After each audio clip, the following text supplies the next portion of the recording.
এটা হচ্ছে রোজের সুন্দর করে আঁকা ছবি। আমার রোজ ছবি আঁকাআঁকিতে একেবারে একে নাম্বার। আমার চুলগুলো ঠিক করে দিচ্ছে যখন আমি ভিডিওটা করছি। লক্ষ্মী মেয়েকো বলে কথা। পকবি চ্যানেল থেকে শুভেচ্ছা ও ভালোবাসা দিয়ে শুরু করছে আজকের আমার মিনি ব্লগ ভিডিও। ছবিটির সাথে আরও অনেক ছবি এঁকেছে সে, এগুলো আজকে আমরা শো করব। এই যে ভাঁজ করে দেখাচ্ছে, দেখো কি সুন্দর একটা গাছের উপর সুন্দর করে একটা বাড়ি। বাও ওয়াও, বাড়িটি খুব সুন্দর দেখাচ্ছে। এই ছবিটি কিন্তু সে অনলাইনের মাধ্যমে দেখেছিল। এখন আমি আবার ওর আঁকা ছবি অনলাইনের মাধ্যমে প্রকাশ করছি।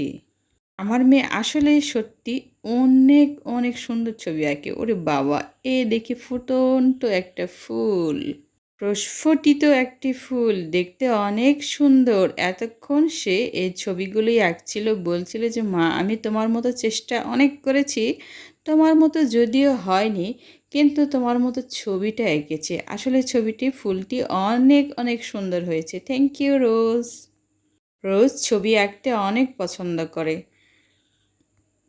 ওর গুটি গুটি চুলগুলো একটু ছাঁটাই করে দিয়েছিলাম আর বলছিলাম তোমার এই চুলটা কেমন জানি হয়ে গেছে, একটু সুন্দর করে সাজো। আর এদিকে আমার টুকটুকি লাল পরি, এই যে লাল পরি আমার টুনটুনি বসে আছে আর দেখছে আমি ভিডিওটা করছি।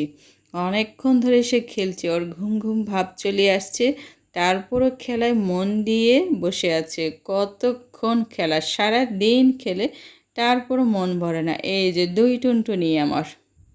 রাতের খাবারটা শেষ, এখন ওদের সাথে একটু মজা করার পালা। এই যে দেখো শুধু দুষ্টুমি আর দুষ্টুমি, দুষ্টুমির কোনো শেষ নেই।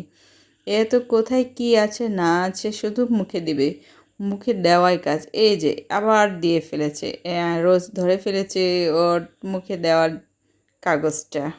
আসলে ছোট তো এখনো বুঝতেই পারে না এটা কি খেলে হবে, কি না খেলে হবেটা কি। ওই যেটা পাই সেটাই মনে করে আমি এটা মুখে দিব। এই কারণে সর্বদা একটু অ্যালার্ট থাকতে হয়। ওর চোখের সামনে কোনো ছোট ছোট জিনিস থেকে ওকে সবসময় সাবধান করা। আবার দেখা হবে আগামী ভিডিওতে। টাটা।